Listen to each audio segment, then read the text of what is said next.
Ito ang GMA Regional TV News. Mainit na balita hatid ng GMA Regional TV. Hindi lang sa Metro Manila idinaos ang kilos protesta kontra katiwalian, kundi pati na rin sa iba't ibang probinsya. Chris, pahingi kami ng detalye tungkol dun sa mga protesta sa Luzon.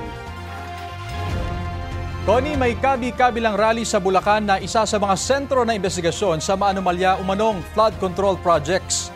Sa Malolos, dumiretso sa tanggapan ng 1st District Engineering Office ang mga rallyista. Hinandado pa nila ang gate gamit ang replikang kadena. Nagtipon-tipon naman sa harap ng Malolos Cathedral ang grupo ng mga magsasaka at mangingisda.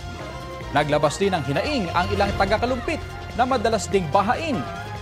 Sa Angeles, Pampanga, inikot ang isang lobong buwaya at pinagpapalo ng mga rallyista para ilabas ang kanilang galit sa mga kurap. Nagsama-sama naman sa Malcolm Square sa Baguio City ang ilang residente at estudyante. Sa Bicol naman, nagkilos protesta rin ang ilang taga-Daet Camarines Norte sa First Rizal Monument. Habang sa tapat ng Sorsogon Provincial Capital, nagkaroon ng rally sa Sorsogon City. Nagmarcha naman ang iba't ibang grupo ng kabataan sa Catanduanes. At dito naman sa Dagupan, Pangasinan, nagkaroon ng Rosary Rally bilang pakikiisa laban kontra katiwalian. Ganyan din ang idinaos sa Lingayen kung saan nagtirik pa ang mga taga-simbahan ng mga kandilang nakahugis ng krus.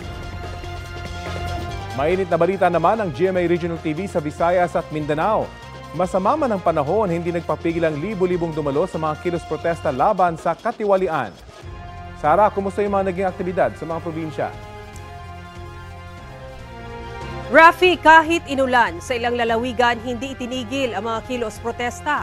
Sa New Washington, Aklan, itinuloy pa rin ang pagmarcha ng mga residente kahit umulan. Nagkaroon din ng maikling programa sa Cardinal Sin Park, kasunod niyan. Matapos naman magmarcha ng mga nagrally sa isla ng Boracay, bumuo sila ng Human Chain Formation. Sa Bacolod City, nagsimula ang rally sa Capitol Lagoon hanggang tumungo sila sa Bacolod Public Plaza. Mula Haro Plaza naman ang mga rallyista na nagmarcha pa Iloilo Provincial Capital sa Iloilo City. May mga rallyista ring nagtipon-tipon sa Plaza Rizal sa Tagbilaran, Bohol. Naging maulan din ang motorcade sa Cagayan de Oro City. May hiwalay pang prayer rally ang mga taga-simbahan sa lungsod sa Plaza Divisoria. Ipinaskil naman sa mga tricycle ng ilang rallyista sa General Santos City ang kanilang panawagan.